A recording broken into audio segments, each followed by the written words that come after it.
Hello students, आज हम बात करने वाले हैं अपने द्रव्य गुण के chapter number 11 principles of general pharmacology. इसमें हम क्या क्या पढ़ने वाले हैं? ड्रग की definition, dosage forms, route of drug administration, pharmacokinetics, pharmacodynamics, drug dose, principles of drug action, mechanism of drug action and bioavailability. ये सारी चीज़ें ये हम एक वीडियो में कवर करेंगे। तो सबसे पहले हम पढ़ेंगे drug definition part 1। Drug definition क्या होता है समझेंगे। Definition of drug according to WHO, ठीक है। A drug is any substance or a product that is used to modify करने के लिए, मॉडिफाई मतलब चेंज, एक्सप्लोर करने के लिए और अफेक्ट पैथोलॉजी और फिजियोलॉजी और पैथोलॉजी, यानी कोई भी एक ऐसा सब्सटेंस जो कि यूज़ किया जाता है मॉडिफाई करने के लिए, एक्सप्लोर करने के लिए और चेंज करने के लिए उसकी फिजियोलॉजी या pathology for the benefit of the patient के बेनिफिट के लिए। इसकी ट्रिक है मेरा ऐप, ठीक है। तो एम से आ जाएगा मॉडिफाई, ई से आ जाएगा एक्सप्लोर, ए से आ जाएगा अफेक्ट, पी से आ जाएगा फिजियोलॉजी और इस पी से आ जाएगा pathological state for the benefit of the recipient. याद हो गया है?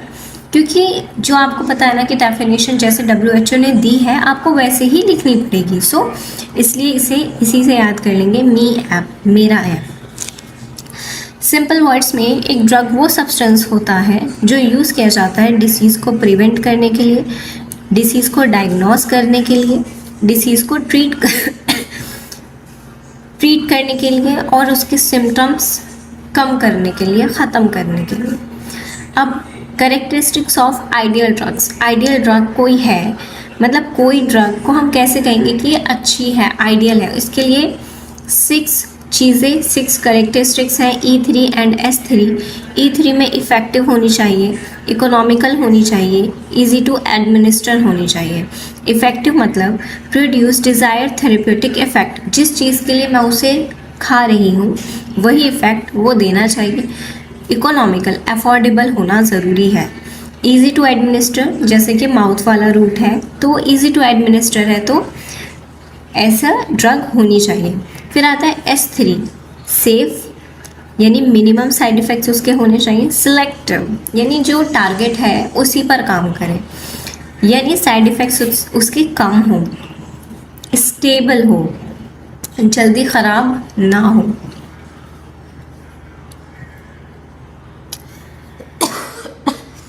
अब इसमें हम देखते हैं sources of drugs. Plant source क्या है? मॉर्फिन है। एनिमल सोर्स इंसुलिन है। एक एग्जाम्पल है ये। मिनरल से आयरन मिलता है, माइक्रो ऑर्गेनिज्म से पेनिसिलिन मिलती है, सिंथेटिक से पैरासीटामोल और सेमी सिंथेटिक से अमोक्सिसिलिन, ठीक है। इसे याद कर लेंगे। क्लासिफिकेशन ऑफ ड्रग क्या होता है? ड्रग को क्लासिफाई कर सकते हैं therapeutic use, mechanism of action, chemical structure and site of action क्या है उसका, इन सारे बेसिस पर। समझ आ गया? इसे नहीं भी याद हो ना कोई बात नहीं, इतना इंपॉर्टेंट नहीं है। कैसे कैसे हम क्लासिफाई कर सकते हैं बस इन्होंने बता दी कि उसके थेरेप्यूटिक यूज़ के, एंटीबायोटिक है, कोई एनाल्जेसिक है, मैकेनिज्म ऑफ एक्शन कि वो किस तरह से काम करे, उसका केमिकल स्ट्रक्चर क्या है, कौन से साइट पर वो वर्क करे, ये सारी बातें। अब पार्ट 2 आता है। देखो, सबसे पहले हमने पार्ट 1 कवर किया जो कि था ड्रग डेफिनेशन। पार्ट 2 है ड्रग डोजेज फॉर्म्स, ठीक है। ये देखो, ड्रग डोजेज फॉर्म्स क्या होती हैं?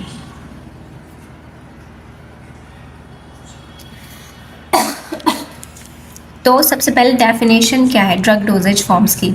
अ dosage form is a physical form. कैसी फॉर्म होती है? फिजिकल होती है। In which a drug is prepared and administered to the patient, जिसमें ड्रग को तैयार किया जाता है और वही पेशेंट को दी जाती है। इससे क्या फ़ायदा होता है, क्यों हमें ज़रूरत है ड्रग डोजेज फॉर्म्स की? एक्यूरेट डोज का पता रहता है, इतनी डोज देनी है, ये इसका माप है। स्टेबिलिटी, बेटर एब्जॉर्प्शन होता है, पेशेंट की कन्वीनियंस रहता है कि देखो ड्रग डोजेज फॉर्म अलग अलग तरह की डोजेज होती हैं, तो अपने पेशेंट के कन्वीनियंस के हिसाब से वो हम फिर दे सकते हैं अगर हमारे पास ऑप्शन होगा तो। मानो कि हमारे पास ऑप्शन ही नहीं है तो फिर अच्छी बात नहीं है। क्लासिफिकेशन क्या है? अभी मैं आपको ये समझाऊंगी पेशेंट कन्वीनियंस का मतलब क्या होता है। या ऐसे समझो कि एक बच्चा है, जब हम छोटे होते हैं तो हमें वो पूरी टैबलेट्स नहीं दे देते, वो हमें चूर्ण करके उसे तब दिया करते थे। तो ये क्या है, पेशेंट की कन्वीनियंस के लिए उसे चेंज करना, डोजेज फॉर्म बनाना। तो सॉलिड में क्या क्या आता है, tablet, capsule, powders and granules. क्या आता है, टैबलेट यानी मोस्ट कॉमन फॉर्म, टैबलेट ही मोस्टली हम यूज़ करते हैं as a medicine. Compress powder, powder है उसे एक जगह इकट्ठा कर दिया तो ये क्या हो गया, टैबलेट बन गई। Example paracetamol. कैप्सूल्स की बात करें तो drug enclose in gelatin shells. तो कैप्सूल क्या होता है, जो ड्रग ये होता है कैप्सूल, और इसके अंदर क्या, ये जिलेटिन का बना होता है। ये किसका बना है, जिलेटिन का, और इसके अंदर हमने दवाई डाली है। तो इससे क्या होता है, जो बैड टेस्ट हो जो हमारी दवाई का बैड टेस्ट होता है, जो कि हमें टैबलेट्स में पता लगता है, तो वो पता ही नहीं चलता क्योंकि वो जिलेटिन शेल उसे कवर करके रखती है और मास्क करती है उसके बैड टेस्ट को। पाउडर क्या होता है, finally divided drug particles. Granules क्या होता है, इससे थोड़े बड़े पार्टिकल्स, राइट। लिक्विड की बात करें तो solution, suspension, emulsion and drops. तो सॉल्यूशन क्या होते हैं, देखो इसके भी चार थे, इसके भी चार पार्ट्स हैं, solution, suspension, emulsion and drop. Solution क्या होता है, जिसमें ड्रग कंप्लीटली डिसॉल्व हो, जैसे कि सिरप हमारे होते हैं, राइट। सस्पेंशन क्या होता है, जिसमें इनसॉल्युबल ड्रग पार्टिकल्स रहते हैं, ठीक है। इमल्शन क्या होता है, mixture of oil and water होता है। आई ड्रॉप्स, ड्रॉप्स तो आपको पता ही है, eye drop, ear drop, nasal drops. Semi solid की बात करें तो ये ज़्यादा इंपॉर्टेंट होती है, ointment, cream, gels and paste. ये भी चार हैं, ointment, cream, gel and paste. Ointment क्या होता है, ग्रीसी प्रिपरेशन। ऑइंटमेंट क्या होता है, देखो ऑइंटमेंट को याद करोगे ऑयल से, तो ये क्या होता है, ग्रीसी प्रिपरेशन। क्रीम्स क्या होती हैं, लेस ग्रीसी होती हैं, जब ये हम उन्हें फेस पे लगाते हैं। जेल क्या होता है, जेली लाइक प्रिपरेशन, याद भी नहीं करना इसे। तो पेस्ट क्या होता है, thick preparation with high powder content, याद हो जाएगा, इसमें तो कोई भारी चीज़ थी ही नहीं। गैसेस की बात करते हैं तो inhalers, aerosols and medical gases, इसमें तीन हैं, ठीक है। इसमें तो याद करना भी इतना कोई भारी नहीं है, इजी है कि गैशियस में इनहेलर्स होते हैं, जैसे अस्थमा यूज़ किए जाते हैं, उन्हें सांस नहीं आती है तो। एरोसोल्स क्या होता है, स्प्रे फॉर्म में medical gases like oxygen. Novel और एडवांस डोजेज फॉर्म, ये एमसीक्यू के लिए बहुत इंपॉर्टेंट है। क्या है ये, sustain release tablet, slow release, यानी बॉडी में धीरे धीरे धीरे धीरे वो रिलीज होती हैं, राइट। ट्रांसडर्मल पैचेस, ये स्किन के अंदर पैचेस लगा दिए जाते हैं, वहाँ से वो धीरे धीरे, ये कॉन्ट्रासेप्टिव मेथड भी है। इम्प्लांट्स एंड लाइपोसोम्स, ठीक है। ये क्या होता है, एडवांस मेथड्स हैं, एडवांस डोजेज फॉर्म्स हैं। अब इम्पॉर्टेंस की बात करते हैं तो सबसे पहले डोज का पता चल जाता है कि आपको एक टैबलेट लेनी है या फिर एक 10 ml 5 ml, इस ढक्कन के हिसाब से आपको इतना सिरप लेना है, तो ये बात हमें पता चल जाती है डोज की। पेशेंट कंप्लायंस, पेशेंट का कॉपरेशन रहता है, भी टैबलेट है, सिरप वो इजीली खुद कर सकता है, आई ड्रॉप वो खुद डाल सकता है। Protect drug from gastric acid, इस तरह से उसे बनाया जाता है। कंट्रोल ड्रग रिलीज, देखो एक ड्रग कितनी अमाउंट में रिलीज़ होगी, ये सब जब टैबलेट बनाते हैं उसके अमाउंट पर, उसका डिसइंटीग्रेशन किस तरह से होगा, उसकी बायो अवेलेबिलिटी कितनी होगी, ये सारी चीज़ें बनाते हुए ध्यान रखी जाती है। तो आपके लिए जो याद करने योग्य है वो एक्यूरेट डोज है, पेशेंट उसमें खुश रहना चाहिए। इम्प्रूव बायो अवेलेबिलिटी, यानी कि जो बायो अवेलेबिलिटी है उसकी हमारी कोशिश ये रहती है एज अ डॉक्टर कि हम वो ड्रग डोजेज फॉर्म उसे प्रेस्क्राइब करें जिसमें ज़्यादा फ़ायदा हो, जिसमें वो कन्वीनियंट हो, जिसमें एक्यूरेट डोज हो, ठीक है। तो ये दो पार्ट कौन कौन से, drug definition, drug dosage forms हम कंप्लीट कर चुके हैं। अब हम बात करते हैं रूट्स की, रूट ऑफ ड्रग एडमिनिस्ट्रेशन।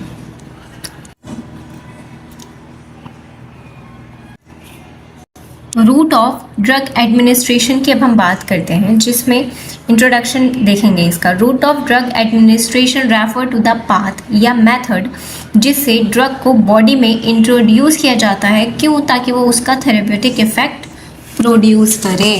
समझ पा रहे हैं कि रूट क्या होता है, वो पाथ होता है, एक मेथड होता है जिसमें हम उसे क्या देते हैं, मेडिसिन देते हैं, ड्रग देते हैं ताकि वो बॉडी में जाकर अपना थेरेप्यूटिक इफेक्ट प्रोड्यूस करें। समझ आ रहा है? तो इससे क्या होता है, it influence onset of action, depend करता है। देखो वेरी इंपॉर्टेंट होता है रूट, कि आप किस रूट से कौन सी दवाई दे रहे हो। ठीक है, ऑनसेट ऑफ एक्शन फास्ट होगा, डिले होगा, ये हम बताएंगे आगे। इंटेंसिटी कैसी होगी, ड्यूरेशन कितना होगा, बायो अवेलेबिलिटी भी डिपेंड करती है। चॉइस ऑफ रूट किस किस चीज़ पर डिपेंड करता है, नेचर क्या है ड्रग का, पेशेंट की कंडीशन क्या है, डिज़ायर स्पीड, आपको स्लो चाहिए फास्ट चाहिए, वो सारी चीज़ें, और साइट क्या है। क्लासिफिकेशन देखो, सबसे पहले एंट्रल रूट की बात करें तो ओरल, यानी एंट्रल मतलब जो जीआईटी में जाएंगे, ओरल से लिया हुआ, सबलिंगुअल से लिया हुआ, रेक्टल से लिया हुआ जीआईटी में जाता है। पर एंट्रल मतलब जो जीआईटी से जिसका कोई लेना देना नहीं है, जैसे आईवी, इंट्रावेनस, इंट्रामस्कुलर, सबक्यूटेनियस और इंट्राडर्मल। टॉपिकल रूट्स क्या होते हैं, skin, eye, ear. Inhalation, gaseous, aerosols. Transdermal route कौन से होते हैं, ड्रग पैचेस होते हैं। अब सबसे पहले हम बात करते हैं एंट्रल रूट की, जो कि हमारा गट से रिलेट करते हैं, जिसे हम ओरल रूट, पर oral, PO. Drug is swallowed and absorb from stomach और इंटेस्टाइन। जो ड्रग है वो एब्जॉर्ब की जाती है स्टोमक से या इंटेस्टाइन से। ठीक है, इसका एडवांटेज क्या होता है कि मोस्ट कॉमन है, कन्वीनियंट है, पेशेंट आसानी से इसे ले सकता है, सेफ एंड इकोनॉमिकल है, सूटेबल है लॉन्ग टर्म थेरेपी के लिए। अब किसी को जैसे डायबिटीज़ है, हाइपरटेंशन है, इसके लिए हम क्या देते हैं, ओरल रूट की तो दवाइयाँ देते हैं, क्योंकि वो पेशेंट इजीली खा सकता है, उसे डोज का पता है, राइट। इसका डिसएडवांटेज क्या होता है, फर्स्ट पास मेटाबॉलिज्म थोड़ा स्लो होता है, क्योंकि ये लीवर में मेटाबोलाइज होता है, तो जिसकी वजह से इसकी बायो अवेलेबिलिटी कम हो जाती है। Not suitable in vomiting unconscious patient. अब कोई अनकॉन्शियस है तो उसे तो नहीं दिया जा सकता। स्लो ऑनसेट होता है इसका, फॉर एग्जांपल पैरासीटामोल। सबलिंगुअल की बात करें तो drug place under the tongue, है तो वो भी माउथ का रूट, बट इससे क्या होता है, हमारे जो नीचे होता है, टंग के नीचे बहुत ज़्यादा ब्लड सप्लाई है, जिसकी वजह से वहाँ से एब्जॉर्प्शन फास्ट होता है। फर्स्ट पास मेटाबॉलिज्म को, जो लीवर में जाके मेटाबॉलिज्म होता है उसे पास कर देता है, जिसकी वजह से ही तो ये रैपिड होता है। यूज़ किया जाता है ये इमरजेंसी में, जैसे chest pain, angina, heart attacks में। रेक्टल की बात करें तो drug administered through rectum, rectum से वस्ती बोलते हैं इसे आयुर्वेद में। एडवांटेज क्या है, यूज़फुल इन वॉमिटिंग। वॉमिटिंग में क्या यूज़फुल नहीं था, माउथ वाला, तो यूज़फुल क्या है, रेक्टम वाला। ठीक है, वॉमिट में अनकॉन्शियस पेशेंट्स में यूज़ किया जा सकता है। Partially avoid first pass metabolism, पूरा नहीं, पार्शियली। डिसएडवांटेज क्या है, इरेगुलर एब्जॉर्प्शन होता है। देखो कभी कभी ऐसा होता है कि आपने कम दवाई दी, उसका कोई असर नहीं दिखा, फिर क्या किया आपने कि ज़्यादा दे दिया, उसका ज़्यादा असर हो गया। So this is a irregular absorption, जिसका आपको पता नहीं चल पाता है। पेशेंट का डिस्कम्फर्ट होता है, प्राइवेसी होता है, ये सारी चीज़ें। पर एंट्रल रूट की बात करें तो drug given by injection bypass GIT, जैसे इंट्रावेनस, इंट्रामस्कुलर। तो इंट्रावेनस क्या होता है, जिसमें ड्रग डायरेक्टली वेन में इंजेक्ट की जाती है। 100% बायो अवेलेबिलिटी, एमसीक्यू के लिए इंपॉर्टेंट क्वेश्चन है। 100% बायो अवेलेबिलिटी किस में होती है, आईवी में होती है। रैपिड ऑनसेट एकदम काम दिखाता है, यूज्ड इन एमरजेंसीज। डिसएडवांटेजेस का ये होता है कि एमरजेंसी में यूज़ किया जाता है तो जल्दी जल्दी में सब हो जाता है ब्लड में, क्योंकि डायरेक्ट ब्लड में जा रहा है, और अगर उसे उस मेडिसिन से एलर्जी हो तो उसका रिएक्शन भी क्या होता है, वर्स्ट होता है।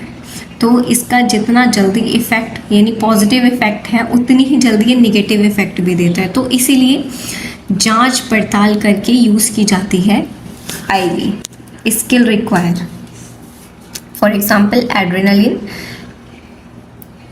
आईएम की बात करते हैं तो drug injected into the muscles, moderate speed of absorption, ठीक ठाक स्पीड है। कैन गिव डिपॉट प्रिपरेशंस, यानी स्लो रिलीज भी हो सकता है।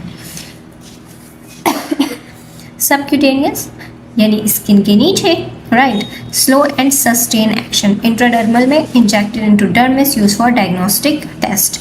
इतना याद करेंगे। Topical route, drug applied on skin, topical मतलब स्किन के ऊपर,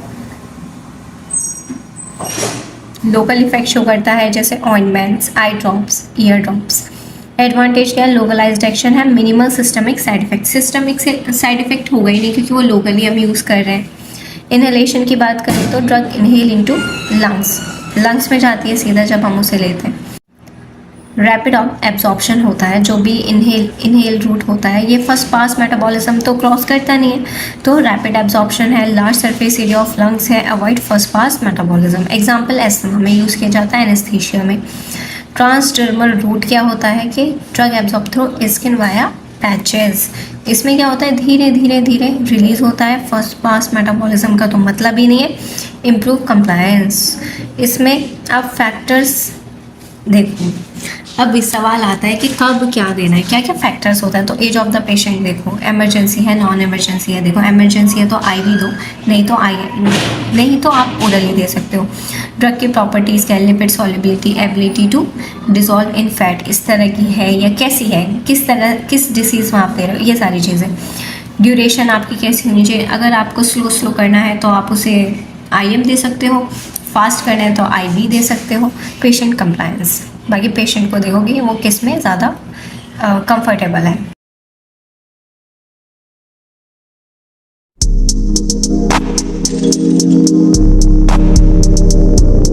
हेलो स्टूडेंट्स, आज के इस वीडियो में हम बात करने वाले हैं द्रव्य गुण के फार्माकोलॉजी के पार्ट 2 की, जिसमें हम फार्माकोकाइनेटिक्स को कवर करेंगे। ठीक है, तो चलिए आज के इस वीडियो में हम फार्माकोकाइनेटिक्स पढ़ेंगे। बाकी जो नेक्स्ट हैं वो हम नेक्स्ट पार्ट बनाएंगे, उसमें कवर करेंगे। हम चाहते हैं कि छोटे छोटे वीडियोस हों और आपको इजीली चैप्टर समझ आ जाए। ठीक है, चलिए तो अब देखते हैं फार्माकोकाइनेटिक्स का इंट्रोडक्शन के फार्माकोकाइनेटिक्स होता क्या है।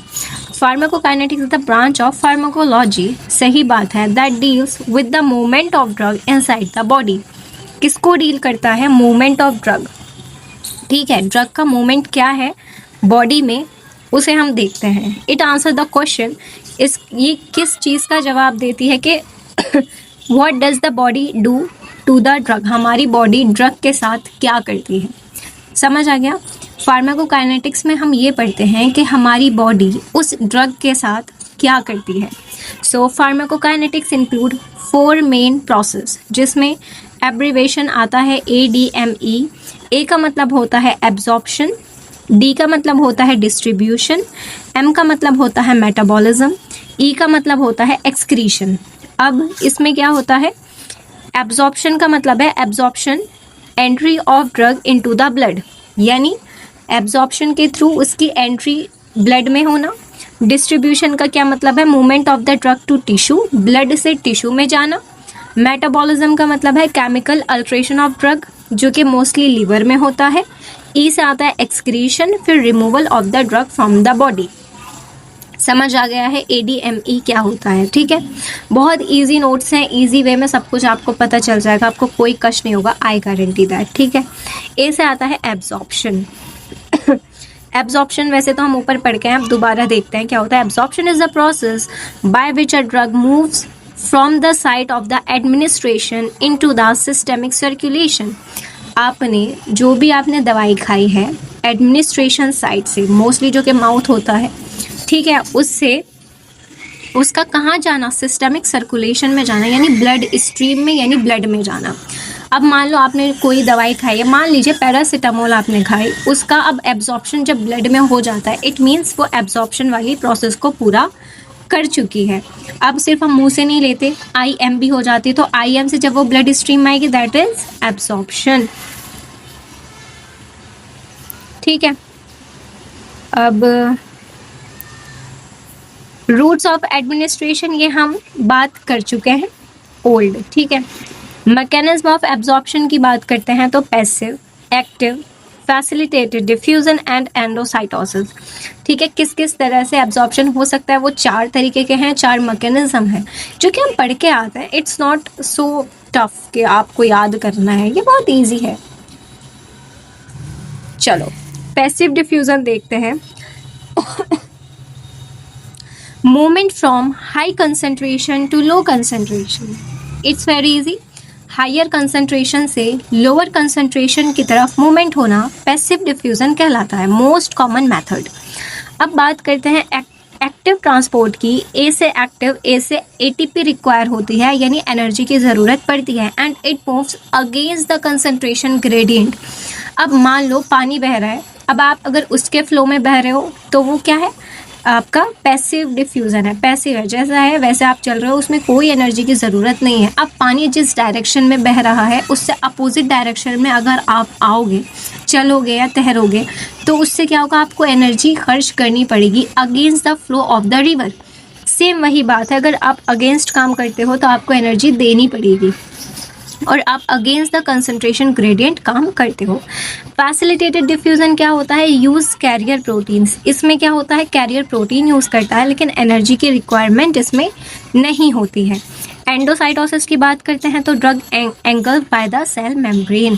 तो सेल मेम्ब्रेन के द्वारा जो ड्रग एंगल्फ की जाती है, सेल मेम्ब्रेन अपना साइज चेंज करके उसको घेर लेती है। ठीक है, पढ़ा होता है हमने एंडोसाइटोसिस एंड एक्सोसाइटोसिस। मैं आपको अगर बना के बता दूँ तो आप एक बार रिकॉल कर पाएंगे। ठीक है, रफली मैं बना देती हूँ क्योंकि आपको पता ही है, प्यारे प्यारे बच्चे हैं, सब पढ़ के आते हैं। मान लो कि ये सेल है, अब यहाँ पे कोई चीज़ आई तो ये क्या करेगा, इस तरह से इसको कर लेगा और फिर क्या कर लेगा, अपने अंदर ये इस तरह से आ जाएगा इसके अंदर। ठीक है, इट्स कॉल्ड एंडोसाइटोसिस। समझ आ गया होगा आपको, एंडोसाइटोसिस ये है, ईजी था। चलिए अब हम बात करते हैं फैक्टर्स अफेक्टिंग एब्जॉर्प्शन। कौन कौन से वो फैक्टर्स हैं जो एब्जॉर्प्शन को अफेक्ट करते हैं। सबसे पहले लिपिड सॉल्युबिलिटी। ठीक है, कि वो सॉल्युबल लिपिड में है कि नहीं है, क्योंकि अब मेम्ब्रेन में उसे जाना है, मेम्ब्रेन क्रॉस करके उसे ब्लड में जाना है, तो अगर क्योंकि membranes are made up of lipoproteins, so lipid का होना अगर वो फैट सॉल्युबल है तो वो ज़्यादा हो जाएगा उसका absorption. PH of the drug and body fluid, pH depend करता है। सरफेस एरिया जितना ज़्यादा उतना ही ज़्यादा एब्जॉर्प्शन होता है। ब्लड फ्लो जितना ज़्यादा उतना ज़्यादा एब्जॉर्प्शन हो जाएगा। First pass metabolism. ठीक है, ये सारे क्या होता है, फैक्टर हैं जो अफेक्ट करते हैं एब्जॉर्प्शन को। बात करते हैं डिस्ट्रीब्यूशन की।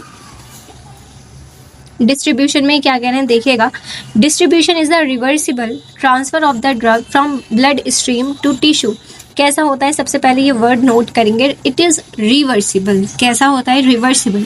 ब्लड स्ट्रीम से टिश्यू में जाना और ऑर्गन्स में जाना। ठीक है, ब्लड स्ट्रीम से ड्रग का डिस्ट्रीब्यूशन कहाँ पर होना, टिश्यूज़ में और ऑर्गन में। फैक्टर अफेक्ट कौन कौन से करता है, blood flow to the organ, जैसे brain, liver, kidney receive more drug. ठीक है, क्योंकि इन्हें ज़्यादा ज़रूरत होती है। Blood flow to the organs, brain, liver, kidney, क्या बोल रही हूँ मैं, brain, liver, kidney receive more drug, क्योंकि यहाँ पर ब्लड फ्लो ज़्यादा होता है। Plasma protein binding, drug bind to albumin, only free या अनबाउंड ड्रग इज एक्टिव। देखो क्या होता है ना कि कैसे मैं आपको बताऊँ कि एल्बुमिन जो होता है प्लाज्मा में होता है ना, ग्लोबुलिन, एल्बुमिन एंड एक और होता है, याद नहीं आ रहा अभी। ठीक है, फाइब्रिन है ना, फाइब्रिन, ग्लोबुलिन, एल्बुमिन। तो एल्बुमिन से अटैच हो जाती है हमारी ड्रग। तो अब जो ड्रग एल्बुमिन से अटैच हो गई है तो अब वो किसी काम की नहीं, बॉडी में वो काम नहीं करेगी अभी। तो काम वो करेगी जो अनबाउंड होगी, जो फ्री होगी, तो वही काम करती है, वही एक्टिव होती है। इसके बाद ब्लड ब्रेन बैरियर की बात करते हैं। ये protect brain, lipid soluble drug cross easily. Blood brain barrier को कौन क्रॉस करता है, देखो ब्रेन में जाता है ना, बताया भी, तो लिपिड सॉल्युबल होती है तो वो ईजिली क्रॉस कर जाती है ब्लड ब्रेन बैरियर को। वॉल्यूम ऑफ डिस्ट्रीब्यूशन क्या होता है, theoretical volume required to certain total drug, theoretically volume required to contain total drug in a body, high VD, जिसका वॉल्यूम ज़्यादा होगा उसका डिस्ट्रीब्यूशन ज़्यादा हो जाएगा।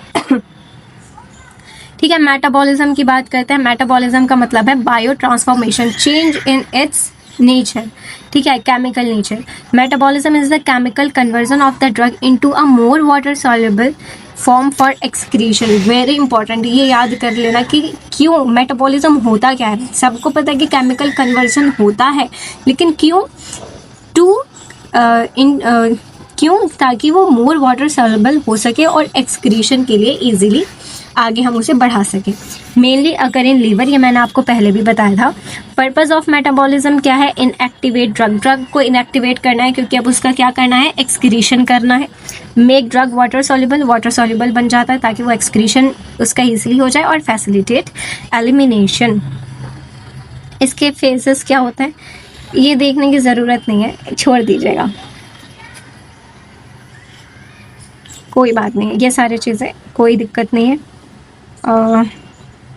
इसका इमेज नहीं है मेरे पास, अच्छा जी, कोई बात नहीं है, इतना याद कर लो काफ़ी है, ठीक है। एक्सक्रीशन की बात करते हैं।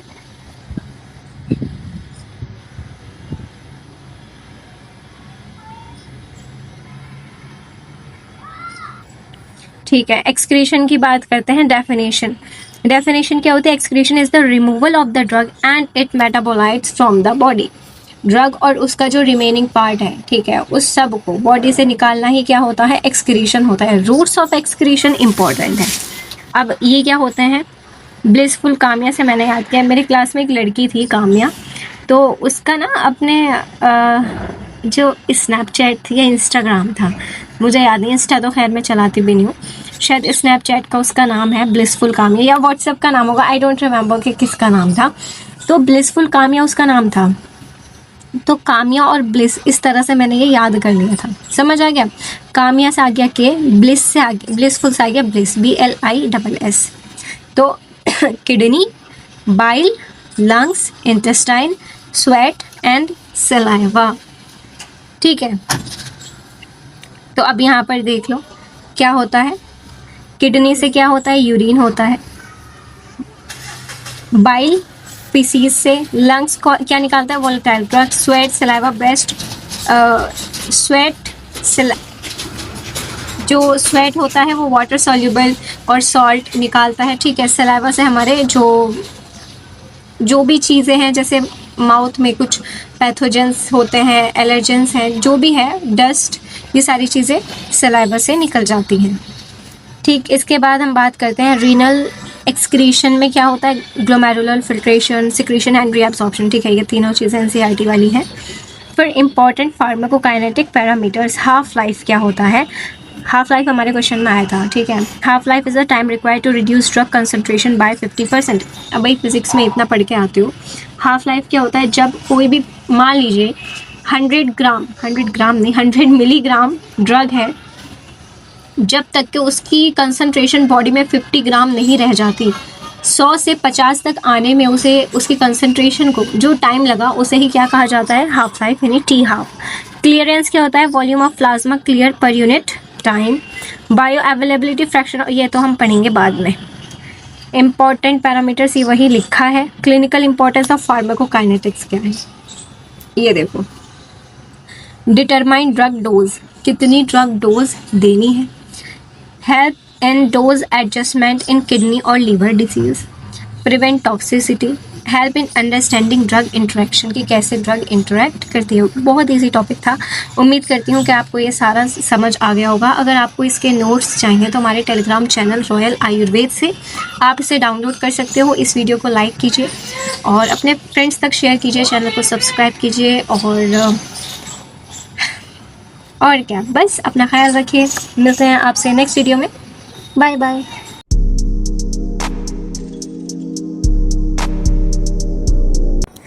हेलो स्टूडेंट्स, आज की इस वीडियो में हम बात करने वाले हैं अपने द्रव्य गुण के फार्माकोलॉजी में फार्माकोडायनेमिक्स की, जिसमें हम सबसे पहले डेफिनेशन देखते हैं। Pharmacodynamics is a branch of pharmacology that studies what the drug does to the body, के ड्रग बॉडी में क्या करती है, ठीक है। It explain the mechanism of action, how a drug works, therapeutic effects यानी बेनिफिशियल इफेक्ट्स क्या है, एंड एडवर्स इफेक्ट्स यानी साइड इफेक्ट्स क्या है। इसे याद कैसे कर सकते हो?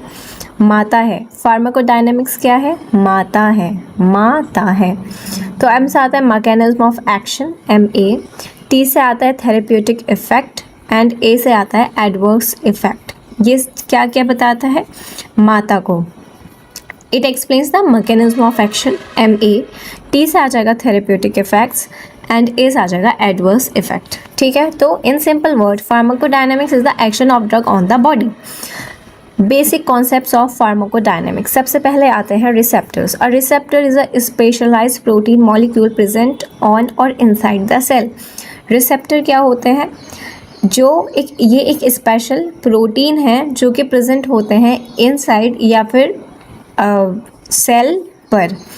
Drug bind to the receptor and produce a response. तो इनका काम क्या है कि जो रिसेप्टर्स हैं वो किसी को रिसीव करते हैं ना, तो किसको रिसीव करते हैं? ड्रग्स को। वहाँ आकर ड्रग उनसे बाइंड करती है और अपना इफेक्ट शो करती है।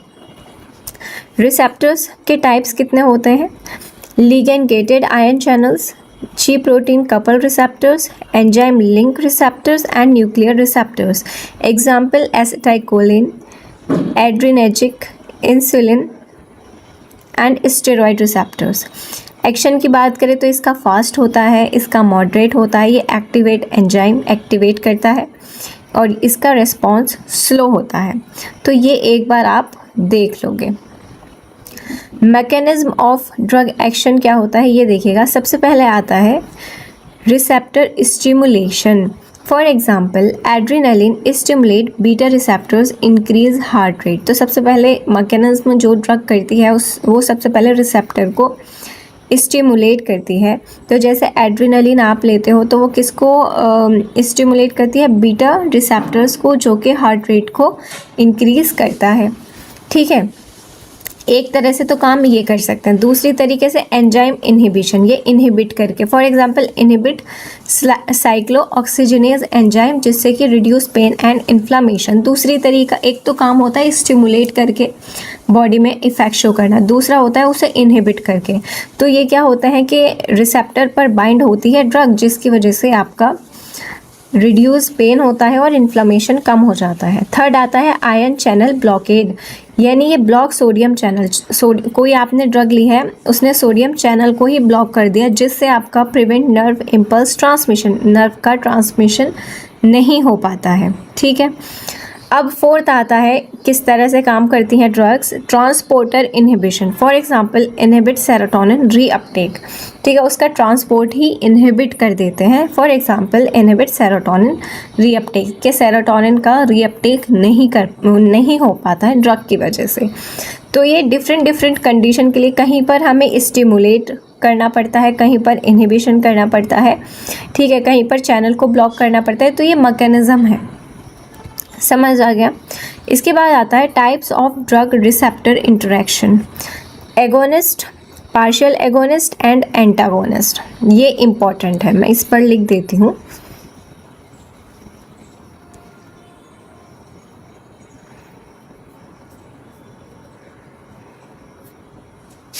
ठीक है, दिख भी नहीं रहा है तो।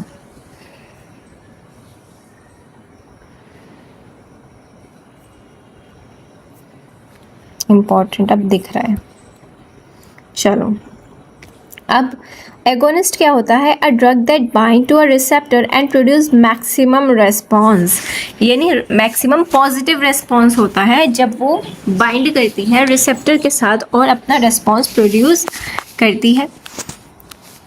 ठीक है, यानी उसे इनहिबिट नहीं करती है, सिर्फ रेस्पॉन्स प्रोड्यूस करती है। For example morphine. Partial agonist की बात करते हैं, पार्शियल मतलब थोड़ा सा, तो produce less than maximum effect even if full dose is given. For example buprenorphine. ठीक है, इसमें बात करते हैं अब एंटागोनिस्ट की। एंटा यानी अगेंस्ट, तो bind to the receptor but do not produce response, मतलब उसे इनहिबिट कर देता है। Block action of agonist, for example atropine. ठीक है, ये किस में होता है? धतूरा में होता है। फिफ्थ आता है डोज रेस्पॉन्स रिलेशनशिप। सबसे पहला आता है ग्रेडेड डोज रेस्पॉन्स कर्व, इसके बाद थेरेप्यूटिक इंडेक्स। ठीक है, तो graded dose response curve show relation between dose and magnitude of effect. आपने कितनी डोज दी है और कितना इफेक्ट उसका आया है, it is a dose response curve. Important terms क्या होता है? Potency and efficacy. पोटेंसी का मतलब होता है amount of drug required to produce effect, यानी ड्रग की वो अमाउंट जो बॉडी में इफेक्ट प्रोड्यूस करे। और एफिकेसी का मतलब है maximum effect a drug can produce, potency वो है कि जब इफ़ेक्ट आना शुरू हो जाए, ठीक है। Amount of the drug required to produce effect. Efficacy है maximum effect a drug can produce, कि मैक्सिमम इफेक्ट कितना है जो कोई ड्रग बॉडी में कर सकती है। थेरेप्यूटिक इंडेक्स होता है TITD 50/ED50, यानी क्या होता है, indicate safety of the drug. Higher TI safer drug. क्या होता है, TD means toxic dose for 50% population, ED means effective dose for 50% population. तो इसमें बोल रहे हैं कि टॉक्सिक डोज TI हायर कब होगा, जब TD हायर होगा। जब टॉक्सिक डोज ज़्यादा होगी तो ये आपके लिए, अब मैं आपको कैसे बताऊँ, शायद नीचे ये सारी चीज़ें लिखी हों, एक मिनट।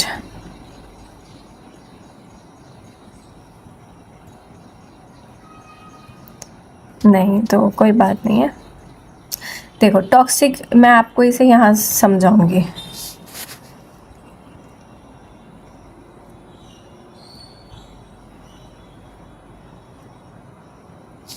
टॉक्सिक डोज नहीं, TI is equal to toxic dose upon ED, ठीक है। तो आपके पास दो चांसेस हैं। इन्होंने कहा है कि अगर TI इंक्रीज़ है तो मतलब वो सेफ़र है। कैसे, अब बताते हैं, ठीक है।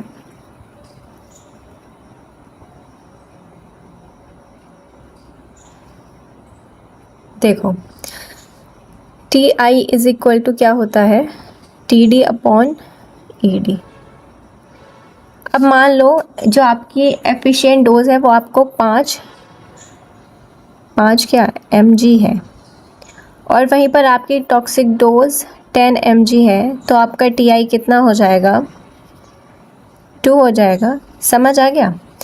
अब दूसरा केस मैं लेती हूँ कि आपका TI इज़ इक्वल टू, मान लेते हैं ED तो 5 mg ही है, ठीक है, यानी उसका जो इफ़ेक्ट आने लगता है वो 5 mg लोगे तो इफ़ेक्ट आने लगेगा, लेकिन उसका TD है 100 mg, यानी वो टॉक्सिक डोज उसकी कितनी है, 100 mg है, तो इसका कितना हो जाएगा, 20। इसका TI कितना हो जाएगा, 20। अब आप मुझे बताओ कि आपके लिए कौन सी सेफ ज़्यादा होगी। इसका TI 2 है और इसका TI 20 है। जितना TI ज़्यादा उतनी सेफ़र, यानी कि ये आपके लिए ज़्यादा सेफ़ है। आपने इसे 2 बार भी ले लिया गलती से तो इसका एकदम टॉक्सिक इफ़ेक्ट आ जाएगा, तो ये सेहत के लिए सेफ़ नहीं है। ये सेफ़ नहीं मानी जाती कि जिसका TI कम है, क्योंकि उसका टॉक्सिक इफ़ेक्ट आ सकता है, ठीक है, जल्दी आ सकता है। लेकिन इसका टॉक्सिक इफ़ेक्ट के लिए हमारे पास बहुत अच्छी रेंज है कि हम 5 कहाँ 100 कहाँ, तो बहुत इसका यानी टॉक्सिक इफ़ेक्ट बहुत कमी से रेयरली आता है, तो ये सेफ़र है। मैं उम्मीद करती हूँ कि आपको ये शायद अब समझ आ गया होगा। फैक्टर्स मॉडिफाइंग ड्रग एक्शन, क्या क्या फैक्टर्स होते हैं, ठीक है। एज, बॉडी का वेट, जेनेटिक फैक्टर्स, टॉलरेंस क्या है, को जैसे कोई किसी चीज़ को नहीं टॉलरेट कर पाता उसकी बॉडी, तो उस हिसाब से हमें दवाई चेंज फिर करनी पड़ती है। Drug interactions, clinical importance of pharmacodynamics क्या होता है, हेल्प इन selecting correct drug, prevent adverse effect, guides dose adjustment, ठीक है, कि कितनी डोज हमें देनी चाहिए कि हमें इतना इफेक्ट बॉडी में मिल जाए। Essential for rational drug therapy, यानी scientific and logical use of drugs. ये सारी बात थी आपके फार्माकोडायनेमिक्स के लिए। Affinity, efficacy, potency, agonist, antagonist बता दिया मैंने। डोज ज़्यादा तो रेस्पॉन्स ज़्यादा, टिल मैक्सिमम इफेक्ट, ठीक है, ये सारा मैंने बता दिया। हाई TI तो सेफ़ है, लो TI है तो डेंजरस हो जाएगी। समझ आ गया था ये। ADR, ये देख लीजिए ADR।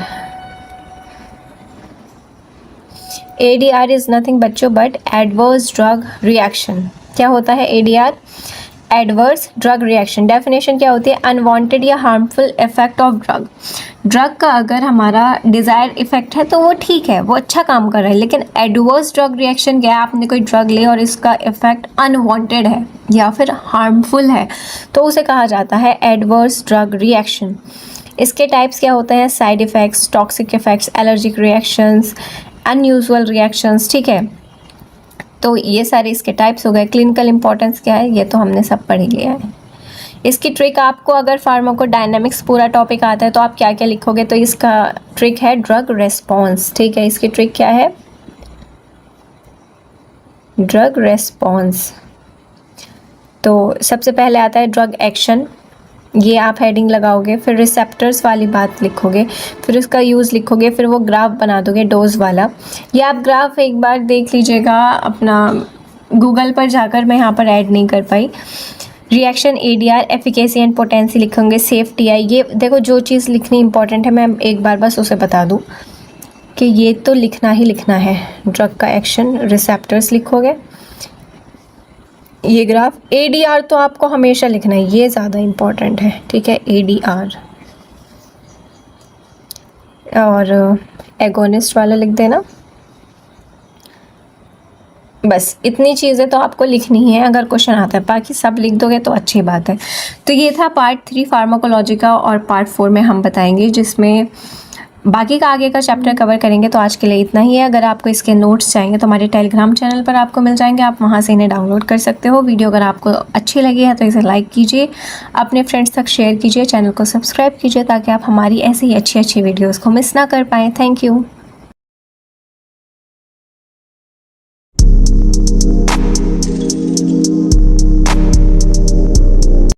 हेलो स्टूडेंट्स, आज के इस वीडियो में हम बात करने वाले हैं अपने फार्माकोलॉजी में पार्ट 4 की, जिसमें हम ड्रग डोज की बात करेंगे। और ये इम्पोर्टेंट है, एग्जाम पॉइंट ऑफ व्यू से इससे क्वेश्चन आ सकता है। ठीक है, तो सबसे पहले डेफिनेशन देखते हैं। Drug dose is the measured quantity of a medicine given to a patient at one time or over a specific period to produce a therapeutic effect without causing toxicity। समझ आया? तो ड्रग डोज क्या होती है, का major quantity होती है medicine की जो कि पेशेंट को दी जाती है एक टाइम के लिए या फिर कुछ टाइम के लिए। ठीक है, क्यों? To produce a therapeutic effect without causing toxicity, यानी इतनी कम भी ना हो कि उसका इफेक्ट ही ना दिखे, वो बीमारी ठीक ही ना हो, और इतनी ज्यादा भी उसकी डोज ना हो कि बॉडी में उसकी टॉक्सिसिटी के लक्षण आने लगे। तो it is the measured quantity of medicine. ठीक है, समझ आ गया? अब बात करते हैं इसके ऑब्जेक्टिव्स क्या है। तो to achieve maximum therapeutic effect. ठीक है, तो आपको अगर मैक्सिमम थेरेप्यूटिक आप इसका ऑब्जेक्टिव क्या होता है कि आपको मैक्सिमम थेरेप्यूटिक इफेक्ट मिले, तो उस हिसाब से आपको डोज दी जाती है कि 500 mg या फिर 1 ग्राम, कितनी आपको डोज देनी है। ठीक है, टू अवॉइड टॉक्सिसिटी, इतनी डोज मेंटेन करनी है एक दिन में कि उसकी टॉक्सिसिटी हमारी बॉडी में ना हो। To maintain optimum drug concentration. ठीक है, ऑप्टिमम ड्रग कंसंट्रेशन जितनी, मतलब यही बात है कि उसका लेवल ऑप्टिमम रहे, ना ज्यादा हाई हो ना ज्यादा लो हो। टू एंश्योर पेशेंट सेफ्टी, देखो पेशेंट की सेफ्टी को मेंटेन करना, एंश्योर करना, यानी पेशेंट की सेफ्टी को भी मद्देनजर रखते हुए ड्रग का डोज सेट करना। ठीक है, तो ये 4 इसके ऑब्जेक्टिव्स थे। वेरी इंपॉर्टेंट है कि factor affecting drug dose, drug dose किस किस चीज पे अफेक्ट करती है। तो सबसे पहले फैक्टर लिखा है, उसके बाद एक्सप्लेनेशन। ठीक है, तो सबसे पहले इसका फैक्टर जो कि अफेक्ट करता है ड्रग डोज को, वो है एज। बच्चों में और बूढ़ों में कंपैरेटिवली स्मॉल डोज यानी कम डोज दी जाती है। क्यों? क्योंकि उनका मेटाबॉलिज्म जो है वो कम होता है, रिड्यूस हो जाता है। बच्चों में तो कम ही होता है और बड़ों में कम हो जाता है वक्त के साथ। तो एज को देखकर ही हमें ड्रग डोज डिफाइन करनी चाहिए। Body weight, dose is often calculated in mg पर kg बॉडी वेट। तो जितना ज्यादा वेट उतनी ही ज्यादा उसकी डोज हो जाती है। Body surface area more accurate method है स्पेशली इन कीमोथेरेपी। ठीक है, ये आपके लिए नॉर्मली नहीं होता है, किस में होता है? ये कीमोथेरेपी में इसका दिया जाता है, रोल प्ले करता है ये। सेक्स की बात करें तो हार्मोनल डिफरेंसेस में अफेक्ट ड्रग रेस्पॉन्स। ठीक है, तो ये हो जाएगा क्योंकि हार्मोन्स अलग अलग हैं, उस हिसाब से आपका ड्रग का जो डोज है उसकी जो अमाउंट है वो वेरी कर सकता है।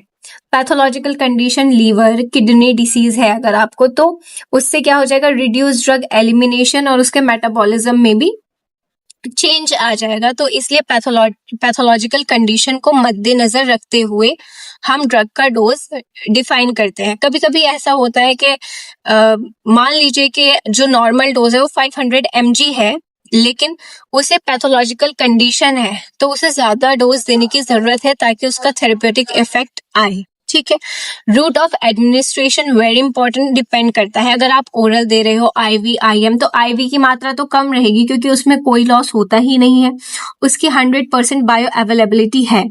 ओरल में फर्स्ट पास मेटाबॉलिज्म क्रॉस करता है, वहां वो मेटाबोलाइज होता है, जिसकी वजह से उसकी जो बायो अवेलेबिलिटी है वो कम हो जाती है, आईएम में भी कम हो जाती है, एटसेट्रा। ये डिपेंड करता है क्योंकि इसमें जो उसकी मात्रा है जो ब्लड स्ट्रीम में पहुंचती है वो चेंज हो जाती है, कम हो जाती है एक्चुअली।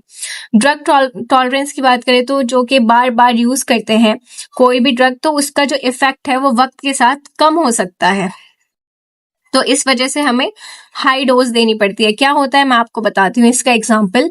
मान लीजिए आप रोज पेन किलर खा रहे हो, आपको थोड़ा सा सर दर्द हुआ, आप पेन किलर ले रहे हो, अगले महीने फिर दर्द हुआ, आपने फिर अगले दिन हुआ, फिर खा लिया, ऐसे आप कंटिन्यूअसली 1 महीना 2 महीना इतना खा रहे हो, तो उसके बाद क्या होगा, जब कभी आपको कुछ और प्रॉब्लम होती है, उसके लिए आपको डॉक्टर पेन किलर देता है, तो आपका पेन उससे सबसाइड नहीं होगा। क्यों? क्योंकि आपको एक टॉलरेंस हो गई है, आप अब उस ड्रग के लिए यूज टू हो गए हो। वो ड्रग आपके लिए एक दवाई नहीं, आप रोजमर्रा के लिए आपका वो खाने जैसा हो गया है, तो इस वजह से अब आपको चाहिए कि आप उसकी हायर डोज उस पेशेंट को दो।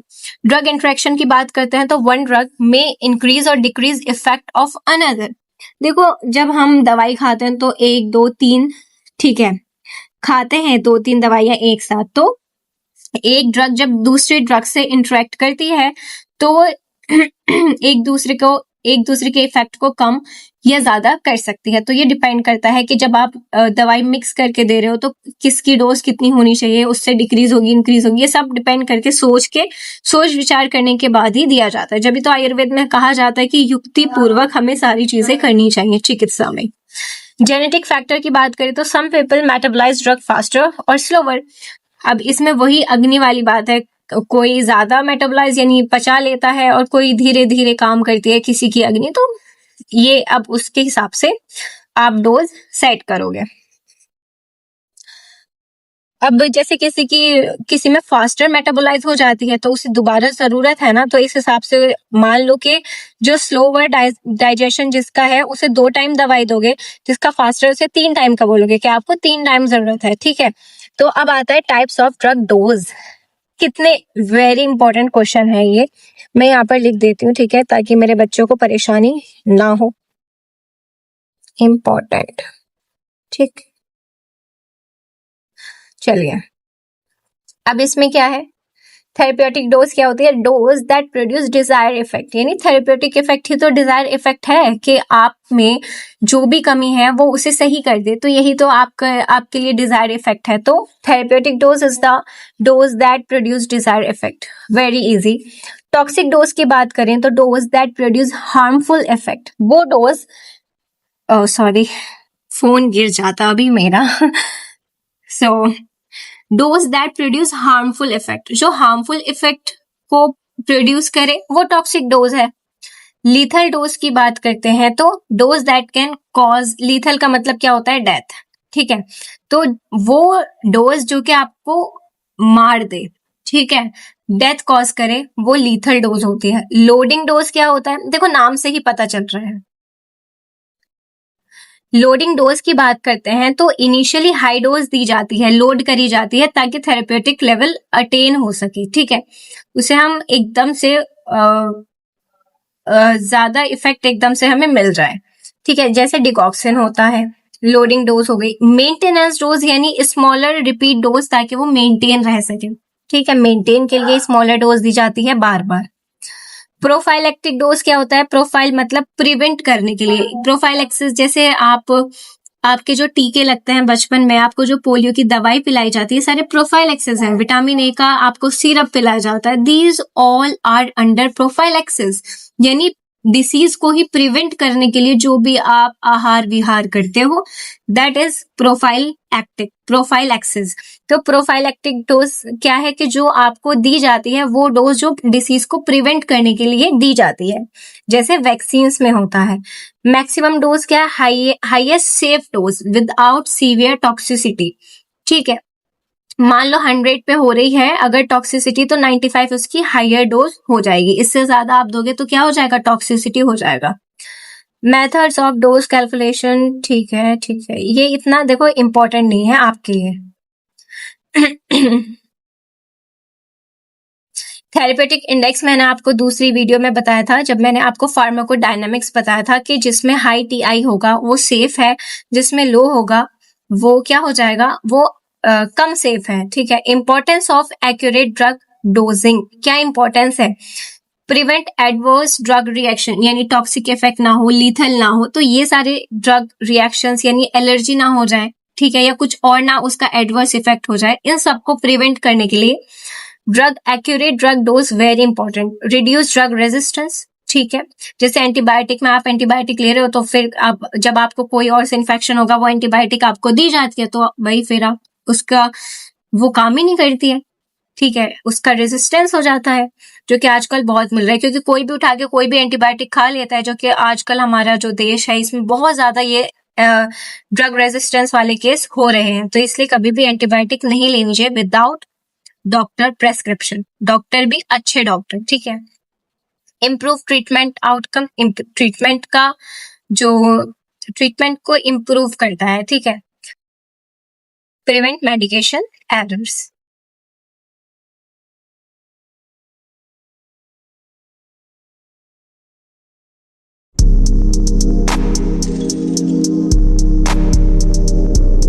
हेलो स्टूडेंट्स, आज के इस वीडियो में हम बात करने वाले हैं अपने प्रिंसिपल ऑफ जनरल फार्माकोलॉजी के पार्ट 5 की, जिसमें हम पढ़ेंगे principle of drug action and mechanism of drug action. Part 4 में भी हमने ये सारी चीज़ें समझी थी जब हमने ड्रग डोज के बारे में पढ़ा था। आज हम उसको थोड़ा और डिटेल में समझेंगे। तो जनरल फार्माकोलॉजी के बारे में लिखा है, हमें ये हम पढ़ चुके हैं, तो अब हम पढ़ते हैं principles of drug action and mechanism. So principle की बात करते हैं, तो मैंने ये वाले और ये इसके देखो, सबसे पहले प्रिंसिपल ऑफ ड्रग एक्शन क्या होता है। A fundamental rule in pharmacology is that drug do not impart new function to any organ और सेल। यानी क्या कह रहे हैं, अब आगे देखते हैं। दे ओनली मॉडिफाई, अल्टर और modulate the speed and intensity of function that the body already perform naturally. समझ पा रहे हो कि drug do not impart new function, यानी ड्रग जो होती हैं, जो हम लेते हैं, वो कोई नया काम नहीं करती हैं बॉडी में जाके। फिर अब आप ये क्वेश्चन करो तो वो करती क्या है, करती क्या है वो? तो वो करती है मॉडिफाई, अल्टर और modulate the speed and intensity of function. समझ आ रहा है? सबसे पहले मॉडिफाई, अल्टर या फिर मॉड्यूलेट, ये तीनों एक ही शब्द हैं, ठीक है, एक ही मतलब है इनका। यानी वो चेंज करती है किस चीज़ को? स्पीड को एंड इंटेंसिटी ऑफ फंक्शन को, ठीक है, जो कि बॉडी ऑलरेडी कर रही होती है। तो क्या होता है प्रिंसिपल ऑफ ड्रग एक्शन के? सबसे पहले तो हम ये जानेंगे कि ड्रग कोई भी नया काम बॉडी में नहीं करती है, वो जो काम बॉडी में पहले से चल रहा होता है उसे अल्टर करती है, उसकी स्पीड को या उसकी इंटेंसिटी को। समझ आ गया? मॉडिफाई, अल्टर, मॉड्यूलेट सब एक ही शब्द है, कोई सा भी एक शब्द पकड़ लेना, अल्टर पकड़ लेना, क्योंकि डेली बेसिस पे हम इसे ज़्यादा यूज़ करते हैं। Alter the speed and intensity of function that the body already perform naturally. अब इसमें 5 basic principle of drug action होते हैं। सबसे पहले स्टिमुलेशन, फिर depression, irritation, replacement and cytotoxic action. इसकी मैंने ट्रिक बनाई थी बच्चों, हाँ, तो इसकी ट्रिक याद आ गया। तो इसकी ट्रिक ये हो सकती है,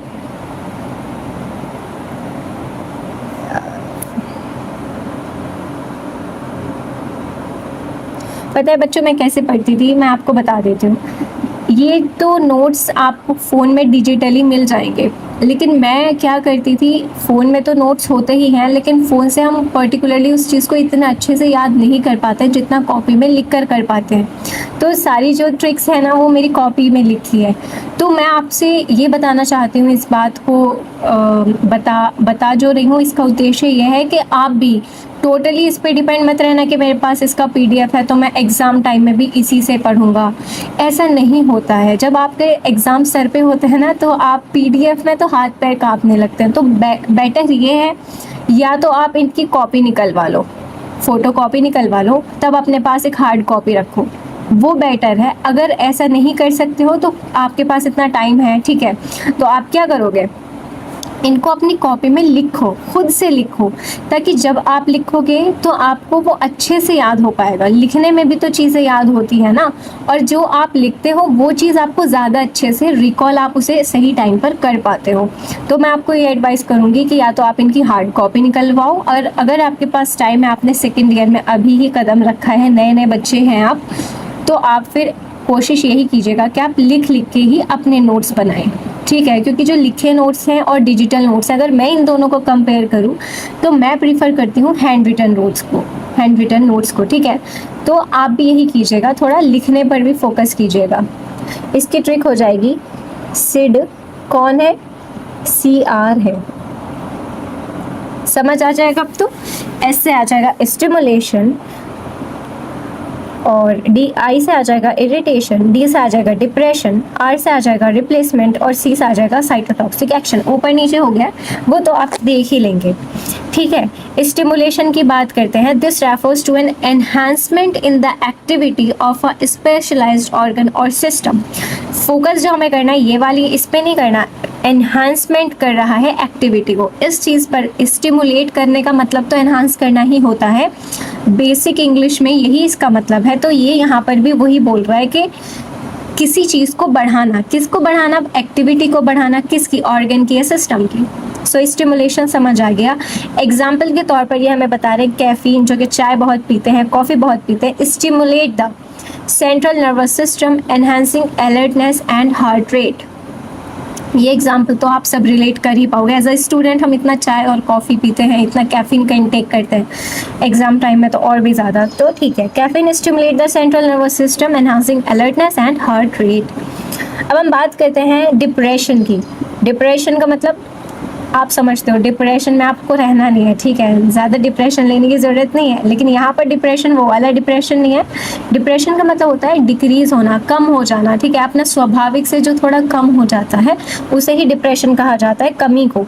this refers to a selective decrease in the activity of a specialised cell और ऑर्गन। तो हमें इसमें कौन सा वर्ड पकड़ना है कि सिलेक्टिव डिक्रीज होता है। यहाँ पर क्या हो रहा था, एनहांसमेंट इंक्रीज हो रहा था, यहाँ पे डिक्रीज हो रहा है। अब जैसे स्लीपिंग पिल्स या फिर alcohol depress brain activity inducing relaxation of sleep. आप स्लीपिंग पिल्स को ही एग्जांपल लेके समझो।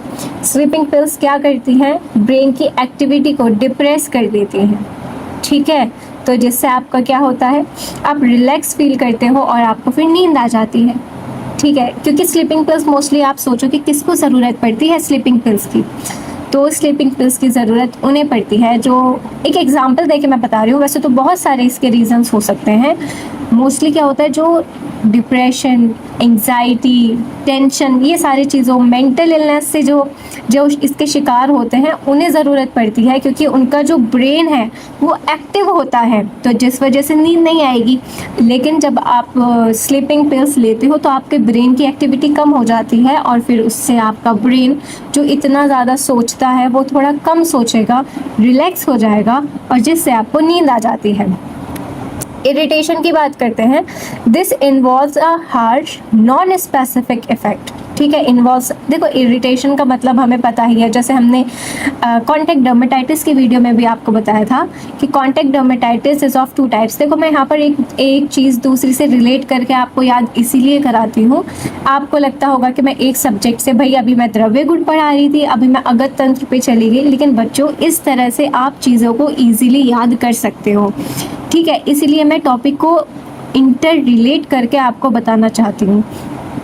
इरिटेशन में मैंने आपको बताया था irritant contact dermatitis and allergic contact dermatitis. Irritant का एग्जांपल हमने क्या पढ़ा था, जैसे एसिड है, एल्कली है और भल्लातक, ठीक है, ये सारी चीज़ें हमने वहाँ पर पढ़ी थी। तो उसमें भी क्या हो रहा था, हार्श, नॉन स्पेसिफिक, ये सारे इफ़ेक्ट वहाँ पर भी आपको देखने को मिल रहे थे। स्पेसिफिक हमने पढ़ा था एलर्जिक कॉन्टैक्ट डर्मेटाइटिस में। अगर आपने वो वीडियो नहीं देखी है तो आप जाके वो ज़रूर देखिएगा, क्योंकि कॉन्टैक्ट डर्मेटाइटिस को मैंने उस वीडियो में बहुत ईजीली समझाया है, ठीक है। तो it involves a harsh non specific effect often target at sensitive or external cells.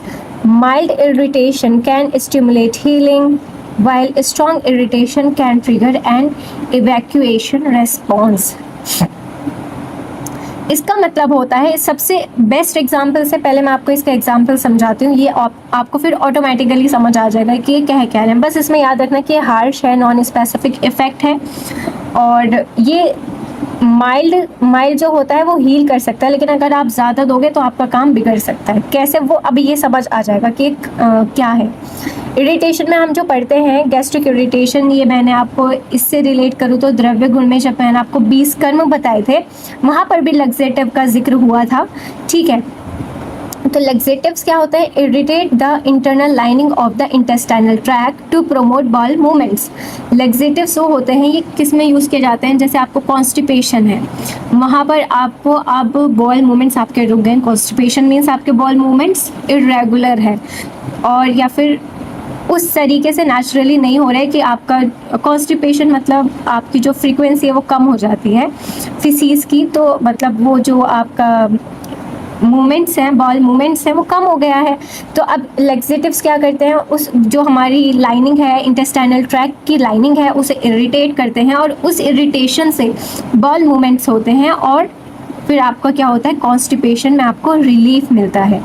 अब ये क्या कह रहे हैं कि mild irritation can stimulate healing, यानी वो आपको ठीक कर देगा अगर आप माइल्ड दोगे, लेकिन अगर आपने स्ट्रॉन्गर इरिटेशन दे दिया तो वो आपके बॉल मूवमेंट्स को बहुत ज़्यादा कर देगा। तो ये इसका क्या हो जाएगा, एक साइड इफ़ेक्ट हो जाएगा, ठीक है। इरिटेशन भी समझ आ गया। इसके बाद हम बात करते हैं रिप्लेसमेंट की। रिप्लेसमेंट में क्या कहें, this principle applies when natural substance like hormones, enzymes or metabolites, ठीक है, are deficient in the body and a drug is administered to restore normalcy। समझ आ रहा है?